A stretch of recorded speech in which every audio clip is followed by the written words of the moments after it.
Colonel, सरकार risk नहीं ले सकती। अजमल मसूद को छोड़ना पड़ेगा। सर मुझे एक मौका चाहिए। I need one chance please. No colonel, निशाने पर कोई आम आदमी के बच्चे नहीं हैं और उन्हें अगर कुछ हो गया तो देश हिल जाएगा और सेना से आवाम का विश्वास उठ जाएगा। सर मुझे अपने जवान पर पूरा भरोसा है, किसी को खरोंच तक नहीं आएगी। कौन है वो जवान? कौन है वो जवान? भारत माँ का बहादुर सपूत, देश का सच्चा प्रहरी, बॉर्डर सिक्योरिटी फोर्स का जवान, हमारे डिपार्टमेंट का सबसे जाबाज ऑफिसर खेसारी लाल यादव।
जिस्म है हिंदुस्तानी, फिर भी दिल है पाकिस्तानी।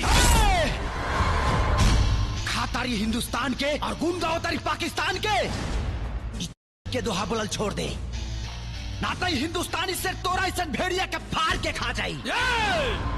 आज तोरा के काटब टुकड़ा टुकड़ा। तोरा जैसन कितना लो आयल हिंदुस्तान में, लेकिन आज तक हिंदुस्तान के छोड़ दे एको बाल तक नहीं उखड़ा।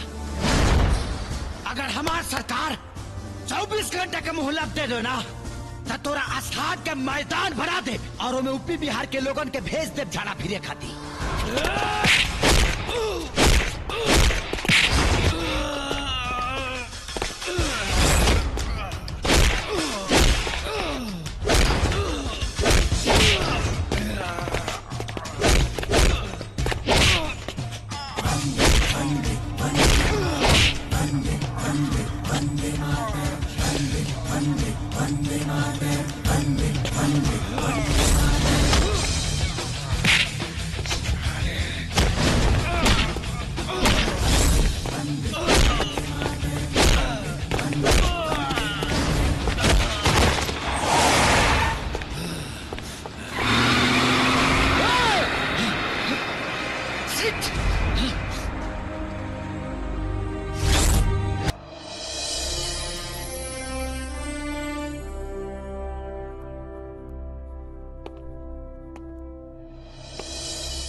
May I come in, sir?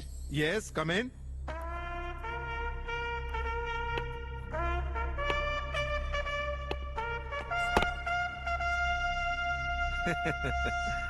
मेरे जाबाज सिपाही, धरती के लाल, हमार शान बिहार। जिये हो बिहार के लाल। Thank you. जिये तू 1000 साल। आज पूरा हिंदुस्तान के साथे साथे तू अपन बिहार के नाम भी रोशन कर देला। थैंक यू सर। बैठा। Thank you.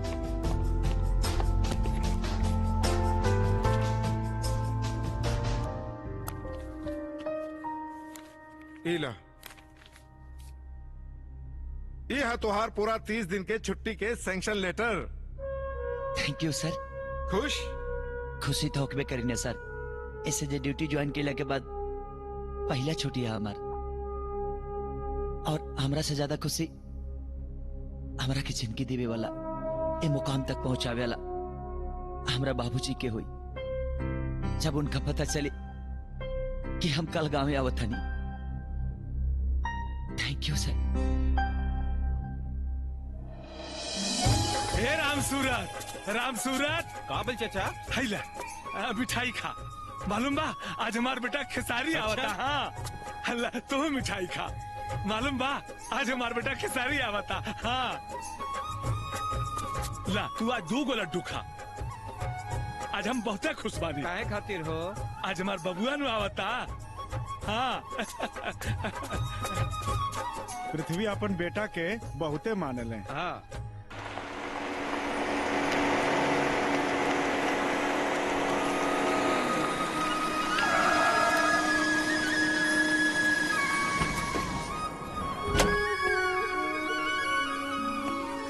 हमार बेटो आ गए। बाबूजी प्रणाम बाबूजी। खुश रह बचवा। चल चला बच्चा।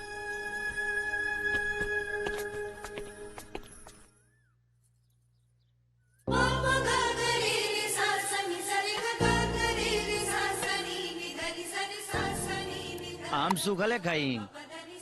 हाँ पहले ई बतावा हमरा खातिर काले आइल बड़ा ना तो हम दाल ना देब। हाँ हाँ बतावा बतावा ना तई दाल ना दी। बाबूजी तू हमने भाई बहन के बीच में काहे बोला ताड़ा? तू चुपचाप खाना खा। ए बाबू जौन कुछ लिया लो खाना तो एकरा दे दे ना तई दाल ना दी। ई देख ठीक बा ना? एकदम सुपर्ब। अरे दालवा ना देबे। भगवान हाथ नहीं के देले का अपने आप निकाल के खा ला। ए बाबू भाई ला तू खा ला हम ले ले। हाँ बेटा तू खा खा ला बेटवा। वाह रे बहन गिफ्ट मिलते ही फरार। अरे देखिए हमारे बैग लेके भागे।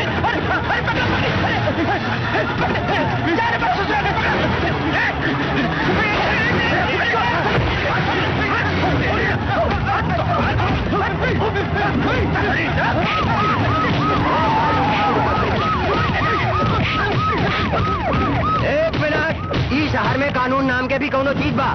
कानून अपना हाथ में मत ना लोगन, ना तो ई डंडा तोहनी लोग के हाथ में दे दे। का बात भाई लोग? सर हमार बैग लेके भागत रहल सरवा। साला इंस्पेक्टर प्रदीप के रहते चोरी। हा? तिवारी जी यस सर। एकर हिम्मत के दांत देवे के पड़ी। ले चल के ठूस दी सर तब बुझाई साले के। गधे के पिछाड़ी अब पुलिस के आगाड़ी कबहू न जाए के।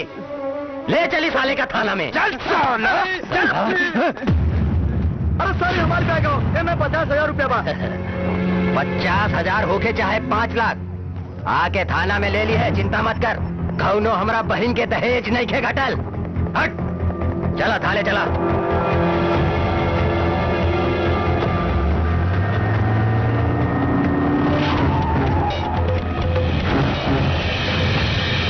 बहन के दहेज के लिए नहीं खे घटल तका बाबूजी के श्राद्ध के लिए खर्चा ले जाता रे। सारे ई बड़ा बोल बोला था सर। बोली तो गोली खियाई साले के। का रे छोड़ रहा ना तो ई डंडा ऐसा जगह डाल दे कि अंडा दे दे तोर सारा जिंदगी निकल जाई। बुझ ले। अंडा और डंडा के छोड़ दे पहले तू बैग लेवे का फंडा बताओ ना तो बगैर डंडा के तोर अंडा निकाल दे। तारा बहन के तब चोर के काम पुलिस वाला करे लागी तई पब्लिक है ना ये वर्दी वाला के हरदी नियन कूट के रख दी। अरे तू के है? तू के है रे? हमरा के हमरा ड्यूटी मत समझाओ ना तो तोहरा के ऐसा जगह ले जाके मारब कि भगवान भी हमरा से पता पूछिए।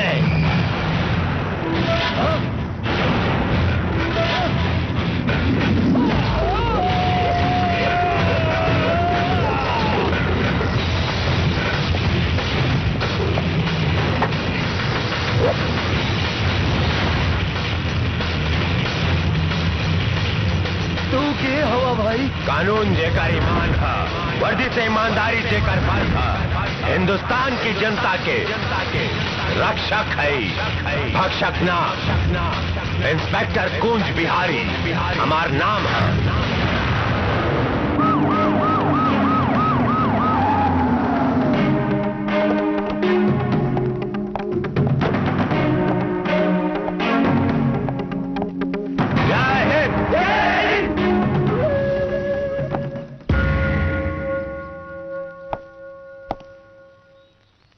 ये तिरंगा के फहरेले बा? सर गिरधारी लाल लागत ही नाम मिली।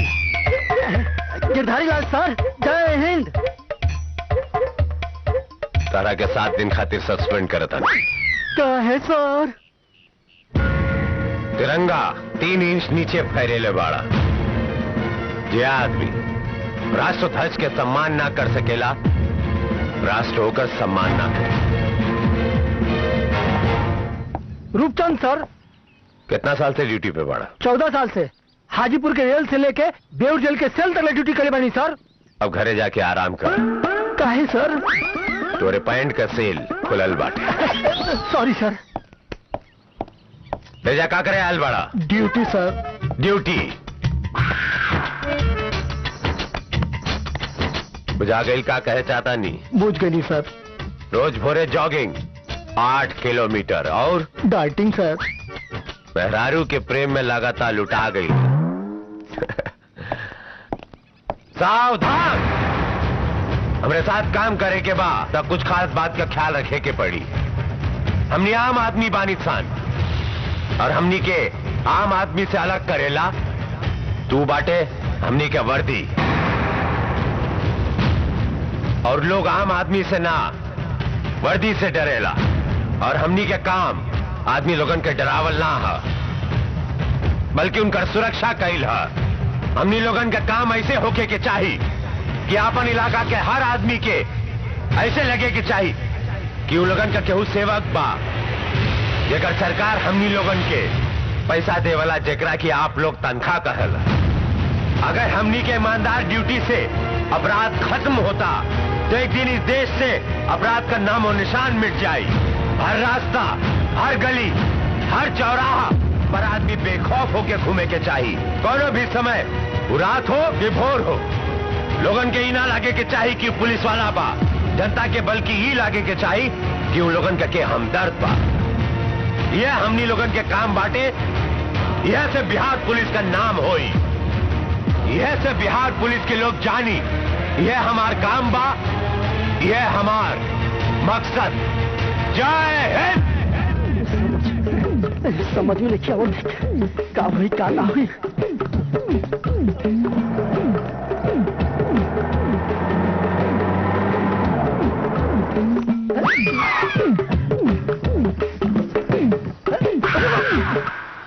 थाना में बेइज्जत कर बका। साहब बाहर निकले तो उसे माफी मांगने वाली जाई। पहले वाला मामला भुलाए के परी ना तो साहेब के डंडा अंडा देवे पर मजबूर कर दी। अरे हम तो ई कहता नहीं कि साहेब जैसे ही आई हन उनकर पैर पकड़ के हमनी के माफी मांग लेवे के चाहिए। हाँ हाँ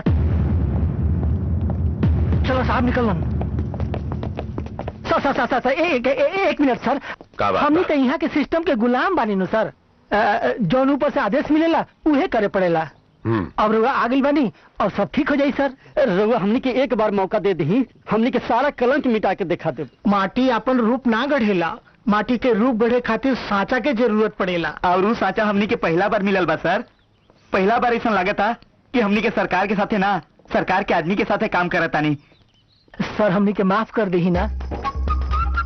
ठीक बात है, आखिरी मौका देता नहीं। जी सर। जी सर। दवा लोगन के कबो भूले के ना चाहिए कि रक्षक के रक्षक रहे के चाहिए, भक्षक ना। जय हिंद। जय हिंद। चलो अब तो नौकरी बच गई। अब तो हमारे मेहरारू बड़ा खुश हो की। अब तो मेहरारू के साथ अच्छा होली बीती। अब घूस पताई के दुकान बंद हो गई। अब तो लोग चुप रहा, घूसखोरी बंद, ईमानदारी से ड्यूटी करे के बाद, समझ लो। जी जी चलो। जी सर। जी सर। ये सब ना खाली चौबे का फाइल निकाल।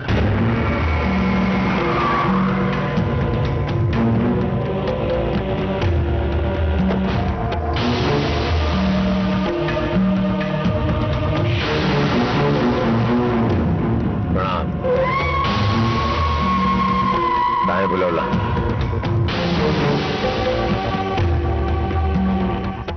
मस्त रहा।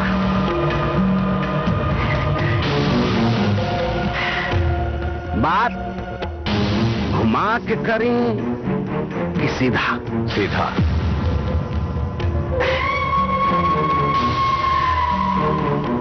SHO कुंज बिहारी पांडे।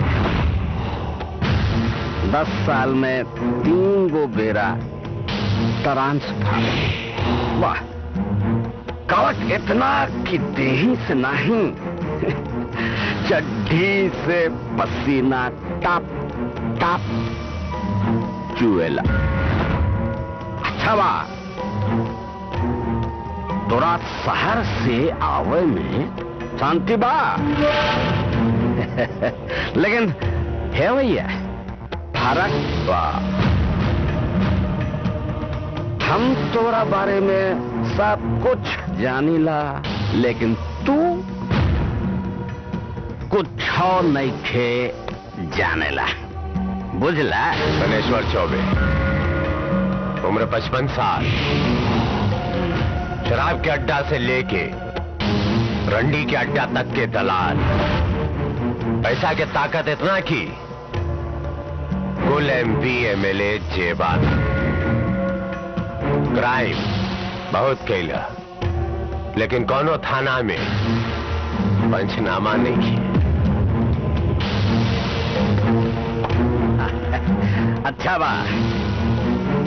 अच्छा बा कि हम दोनों एक दूसरे के अच्छे से जानीला। लेकिन ये बचवा, ये बतावा कि काम नोटे के गद्दी पे होई कि बांसे के टिकटी पे होई, बतावा। तो हमरा के ना छेड़िया और हमो तरह के ना छेड़ा। और एगो बात कान खोल के सुन ला। तो का बंद करके रख ले रही हम? ताकत और पावर की गर्मी रखे वाला के कान खुला होके भी बंद होला। मंदिर के सामने पूजा के सामान बिकाई, शराब ना। स्कूल के सामने किताब, गांजा ताड़ी ना। हम तरह के वजह से धंधा बंद नहीं करे कहता नहीं, सिर्फ हटाए कहता नहीं। और एक बात, तारा के छोड़ के कि तारा आदमी ठोस दिखावलस, तब बोल अब ना, सीधा खोपड़ी खोल दे।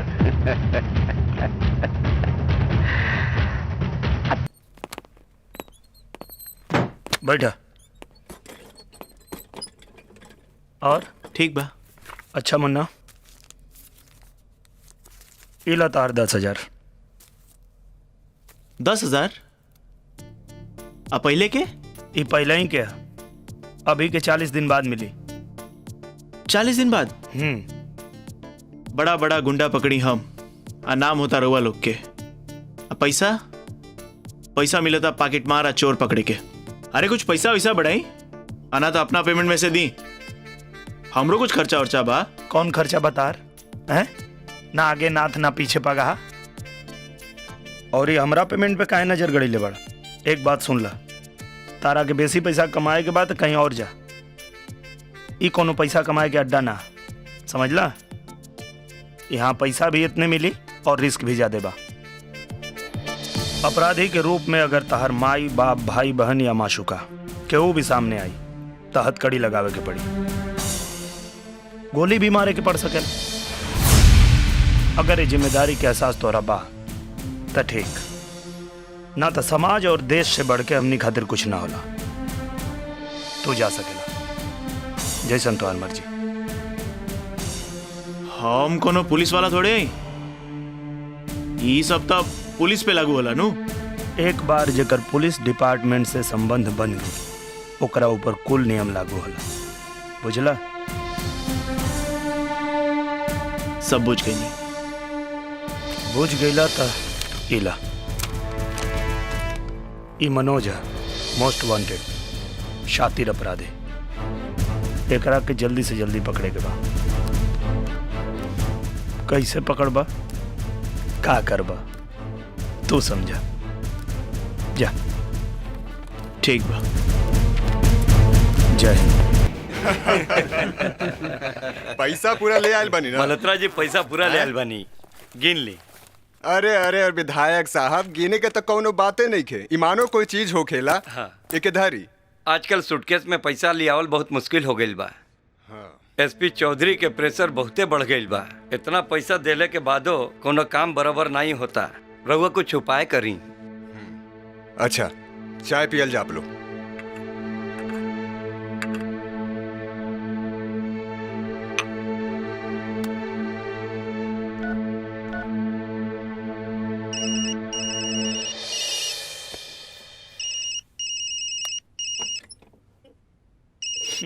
कमिश्नर साहब। हेलो सर। जय हिंद सर। जय हिंद।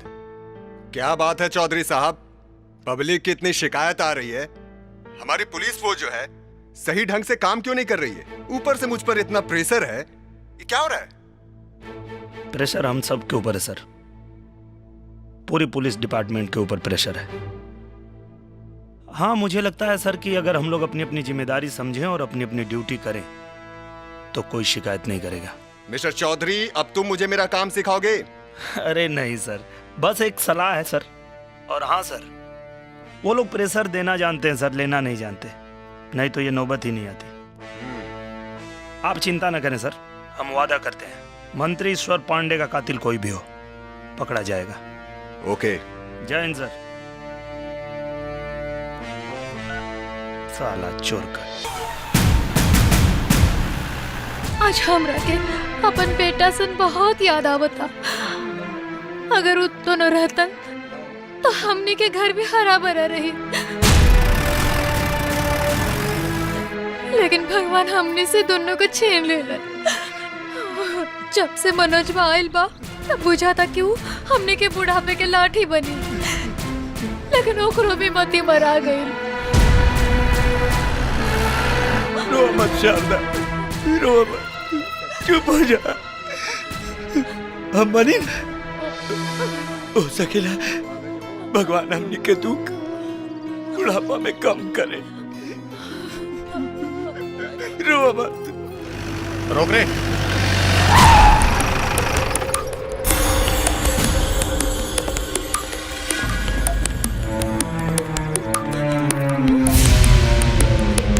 पुलिस का है।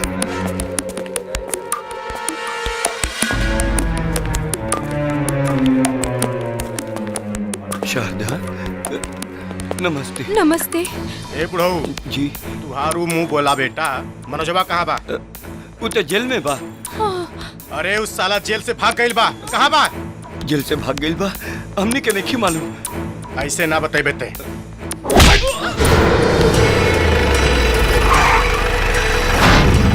दरोगा जी रहुआ के हाथ जोड़ता नहीं, इनकरा के मत मारी।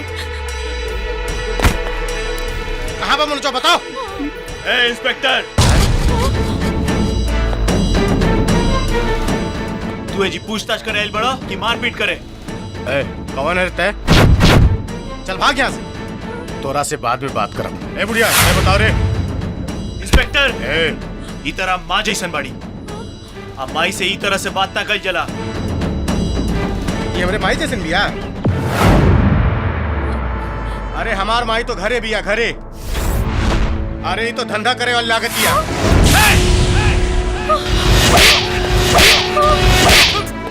चुप कर, ना तो ए जी पटक पटक के मारे।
विष्णु जी ए तरह काम होला। अच्छा सूर्यवंशी ये बचे के ना चाहे, समझ ले।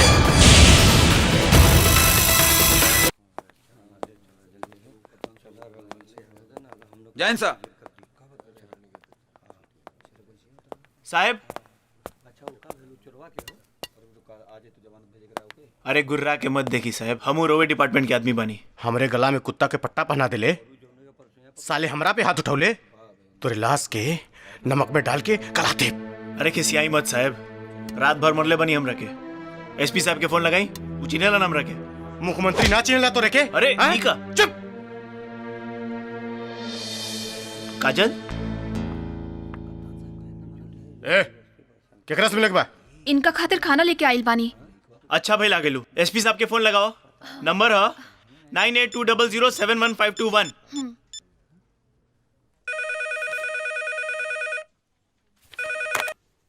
हेलो। प्रणाम सर, हम काजल बोला तानी, मुन्ना की फ्रेंड। हाँ बोला। सर हाई इंस्पेक्टर मुन्ना के लॉकअप में बंद कर देले बाड़न, उनकरा साथे बदतमीजी कर रहल बाड़न। तनी दा उनके फोन। हाँ सर, 1 मिनट। जय हिंद सर। जय हिंद। का हो रहल बा वहाँ? अरे सर ये पुलिस वाले पे हाथ उठौले सर। सर मत करा। मुन्ना जैसन शरीफ लड़का के थाना में बंद करके का साबित कर चाहता? कुछ बदतमीजी कैलो होगा तू। चलो छोड़ो के तब ओ सर छोड़ा तारा कि नौकरी छोड़वा? ओके सर। बेईमान कहीं के। ए छोड़ दो सने के। जी साहब। देख ले तो के।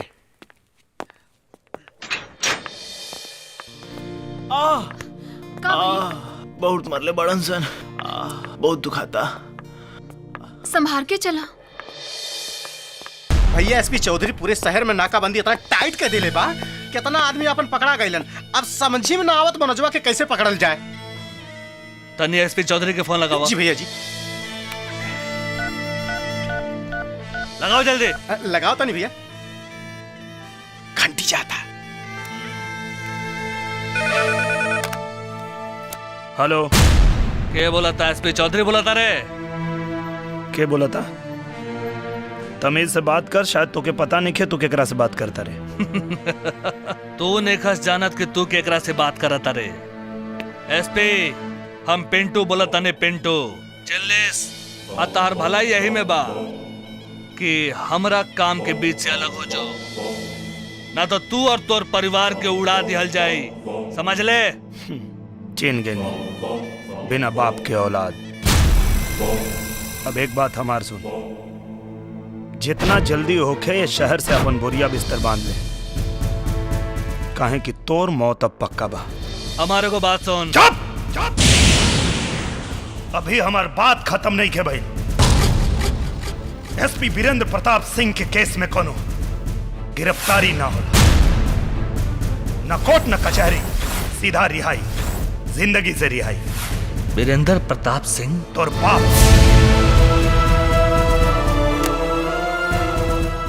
केकरा के फोन लगे ले रे? भैया एसपी चौधरी के। ये वीरेंद्र प्रताप सिंह के बा? हमका नाम मालूम भैया जी। एसपी चौधरी वीरेंद्र प्रताप सिंह, ये चाल कुछ समझ में नहीं खियावत।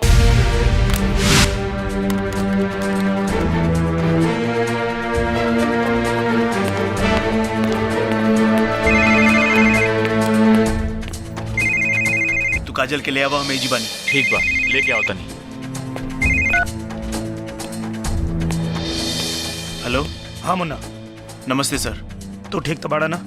हाँ कोनो दिक्कत नहीं है, सब ठीक बा। तोरा जान के खतरा बढ़ गिल बा। कहा तो तोरा सुरक्षा की व्यवस्था करी। ना ना अगर कोनो जरूरत नहीं है। राउर आशीर्वाद हमरा खातिर काफी बा, उहे हमार सुरक्षा करी। हमारा आशीर्वाद तो तोरे साथे हमेशा रहे। अपन ध्यान रखिया।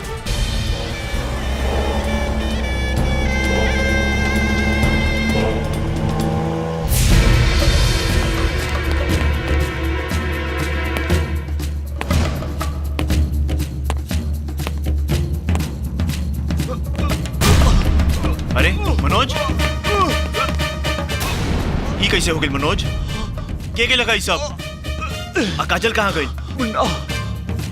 कुत्ता पेटू आयल हम लोग के मरला सा काजल के ले गए कहाँ ले गई तारा तो पता हुई हम लोग के पूरा विश्वास बा कि सारा नदी के किनारे वाला खंडहर में ले गए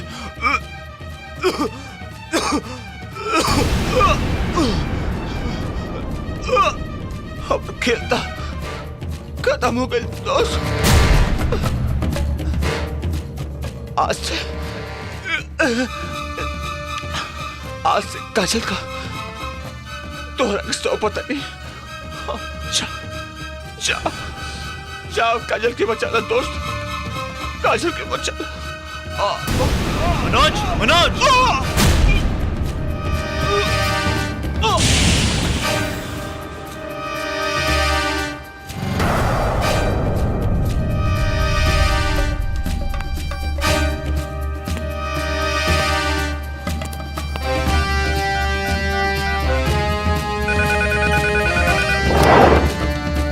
हाँ एसपी साहब मनोज के खून हो गई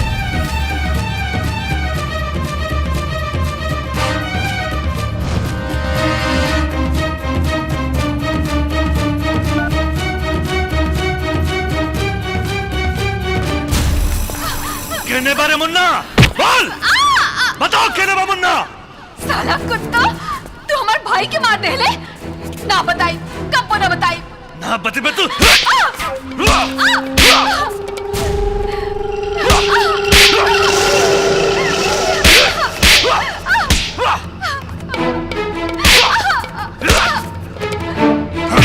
बांध दसे करा के अजा का ढूंढ के मुन्ना के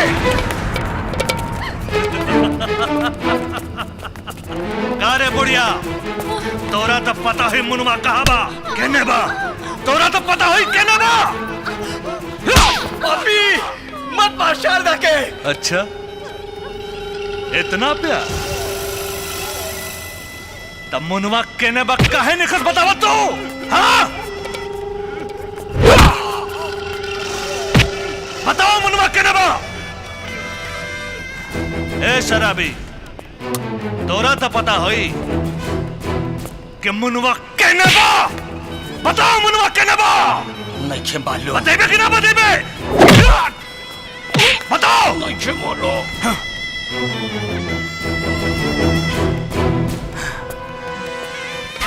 मुन्ना सामलाल ये तो हर बड़का बेटा सूरजवा हा हमार बेटा सूरज सूरज हमार बेटा ए शराबी ढेर बकर बकर करबे रे हे भगवान ऐसा कौन सा पाप कैले रहनी हम कि ऐसा बेटा के जन्म देनी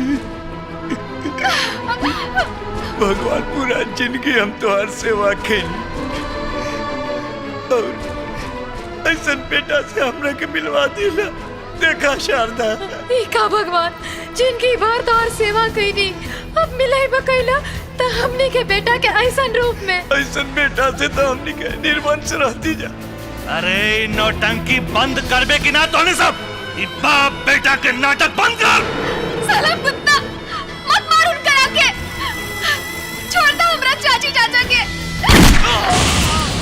कुत्ता हरामजादा ये तो और बाप बाप तो इनकरा के गोली मार ले का कहिले अपना बापे के गोली मार दे ले रेऊ तो हर बाप सामलाल हो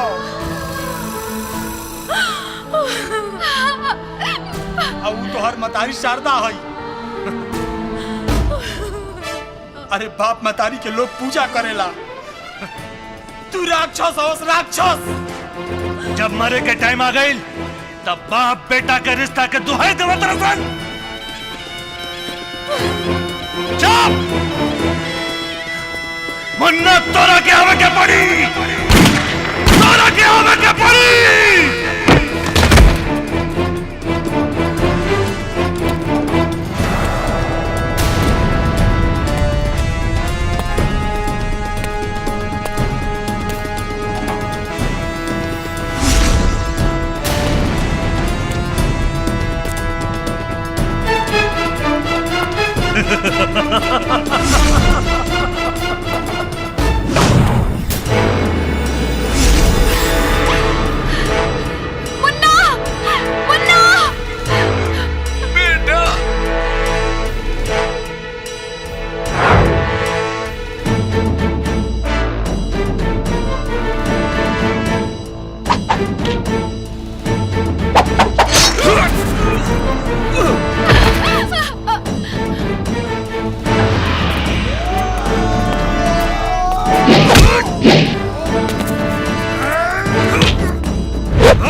आखिर चूहा बिल से निकलिए गए।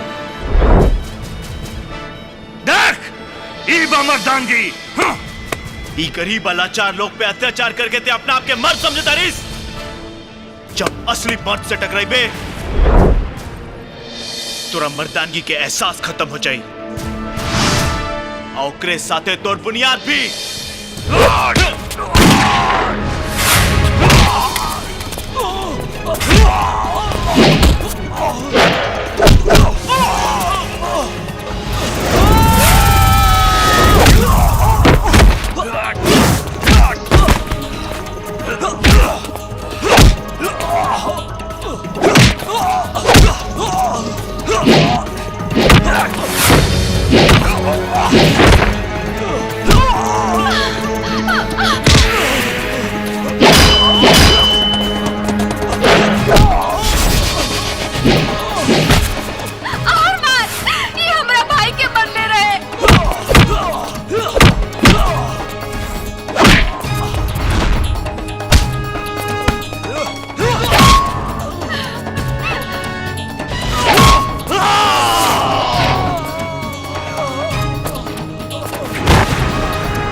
पिंटू भैया तोरा चक्कर मार जिंदगी खराब हो गई।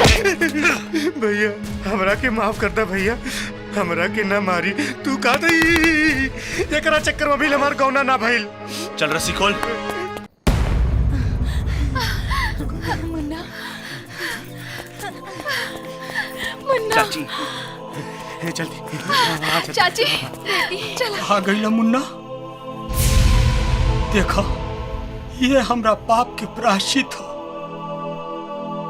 बुरा काम के बुरा नतीजा होला। जौना ला तू सारा जिंदगी तड़पत रह गईला, हम ना मिला पैनी। आज तोरा बाप मतारी से हम मिलावत बानी बेटा। श्यामलाल हौ तोहर बाप और शारदा तोहर मतारी है। हौ तू जेकरा के मरला हन सूरजवा, वो तोहर जेठ भाई है बेटा। अरे भाई जी का संगत में ऊपर के वो बुरा आदमी बन गए। तोरा के हम चुरा लेनी, हम पलनी। हम माफी का लायक तो नहीं की, लेकिन हो सकी तो हमरा के माफ कर दिया बेटा। काका हम तरह से कल रहीनो कि अगर हमार माई बाप मिल भी जाए तब भी तरह के ना छोड़म। अभी हमारे माई बाप से कुछ मत कहिए, बड़ा दुख हुई वो लोग के।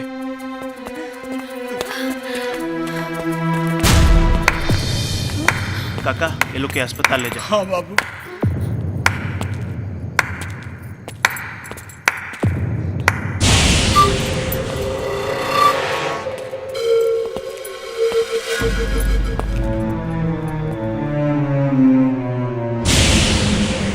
न कोर्ट न कचहरी, न सबूत न गवाह, सीधा फैसला।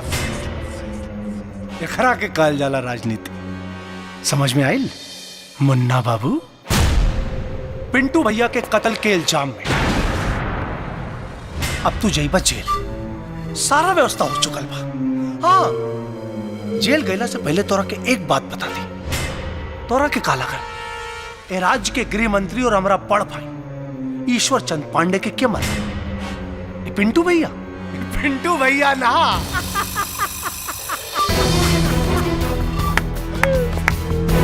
अरे पिंटू भैया सरू का मरी है।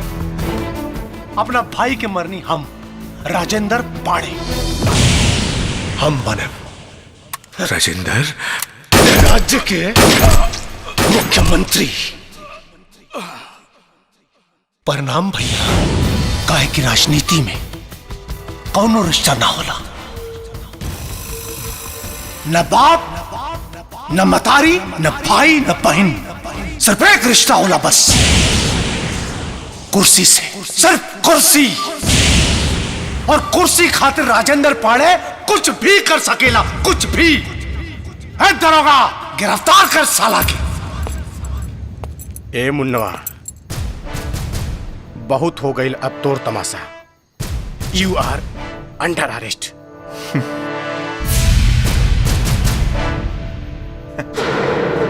अरेस्ट हम ना, अरेस्ट ही हुई।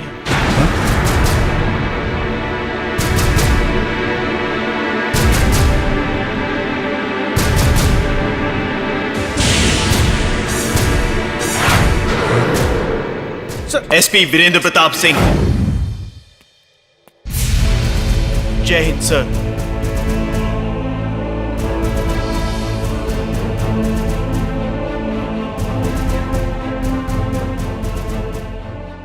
जय हिंद एसपी वीरेंद्र प्रताप सिंह।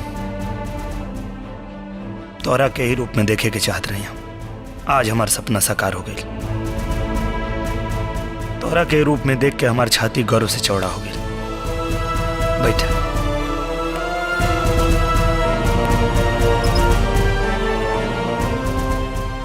आज से तोरा के एगो मिशन पे जाएगा बा। कैसन मिशन? यहाँ अपराध बहुत बढ़ गई बा। आम जनता की जीवन मुहाल हो गई बा। अमन चैन खत्म हो गई बा। यहाँ चोरी डकैती और हत्या जैसन जघन्य अपराध रोज हो रहा बा। अपराधी पुलिस डिपार्टमेंट के नाक में दम करके रख दिले बाने साहब। ओकनी के खत्म करे खातिर तोहरा अपराधी बन के ओकनी के बीच में रह के पड़ी, तब ओकनी के सफाया हुई। ठीक से सोचला, बहुत खतरा बा, जान भी जा सकेला। अपना देश और समाज के आगे ये जान के कोनो मोल नहीं के। बस और आशीर्वाद चाहिए। हमारा आशीर्वाद तो हमेशा तोरे साथ बा। तोहर पहला टारगेट हुई बजरंगी। पुलिस से बहुत दिन से लुका छिपी खेल रहा बा और एक अपराध दिन पर दिन बढ़ल जा रहा बा। पहले ओकरा के खत्म करा। और हाँ, आज के बाद न दुनिया की नजर में हम तोके जानता नहीं और न तू हमके जानता रहा। सरकारी रिवॉल्वर दा।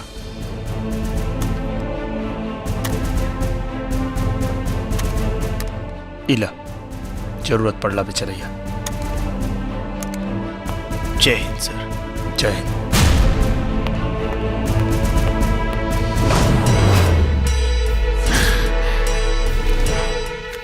हो गई तार कि और कुछ कहे के बाकी बा?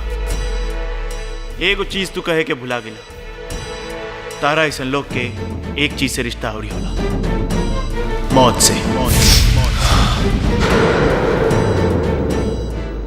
हमरा केस में कोनो सुनवाई ना होला, न कोर्ट न कचहरी, न वारंट न गिरफ्तारी, सीधा रिहाई जिंदगी से।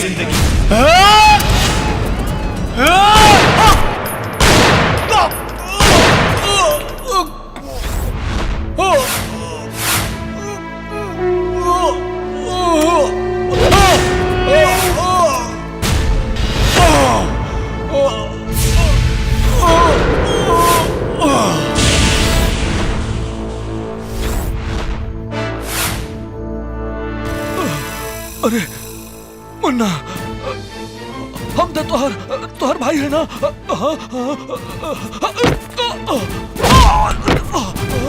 तोरा ऐसन हैवान ना केहू के भाई हो सकेला, ना केहू के बेटा। अपराधी के रूप में अगर तहर माई बाप भाई बहन या माशुका केहू भी सामने आई तो हथकड़ी लगावे के पड़ी, गोली भी मारे के पड़ सके।